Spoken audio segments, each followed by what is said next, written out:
दोस्तों फिर से स्वागत है आपके एक नई वीडियो के साथ। दोस्तों इस वीडियो में आपको बताने वाली हूँ LG W30 में या फिर 30 के किसी और मॉडल में आप यहाँ पे नोटिफिकेशन साउंड या फिर रिंगटोन चेंज कैसे कर सकते हैं। तो नोटिफिकेशन साउंड चेंज करने के लिए आपको चले जाना है सेटिंग पे जाने के बाद यहाँ पे आप स्क्रॉल करेंगे, साउंड का ऑप्शन देखने को मिलेगा, आप इस पर क्लिक कर लेंगे।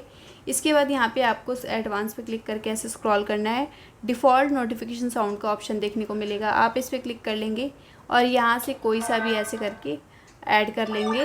और यहाँ पे सबसे नीचे ऐसे स्क्रॉल करेंगे तो प्लस का निशान देखने को मिलेगा, तो यहाँ से क्लिक करके आप कोई भी डाउनलोडेड गाना यहाँ से क्लिक करके ऐड कर सकते हैं और वो गाना यहाँ ऐड हो जाएगा। तो इस पर क्लिक कर लेंगे इस टैब से और ओके पे क्लिक कर देंगे। तो इस टैब से आप यहाँ पे नोटिफिकेशन साउंड को लगा सकते हैं अपने मोबाइल में। तो आई होप गाइस ये वीडियो आपको ज़रूर पसंद आया होगा। इसी टाइप की और भी इंटरेस्टिंग वीडियोस देखने के लिए चैनल पे विजिट करते रहिएगा। चलिए मिलते हैं आपको एक नेक्स्ट वीडियो में, तब तक के लिए नमस्कार।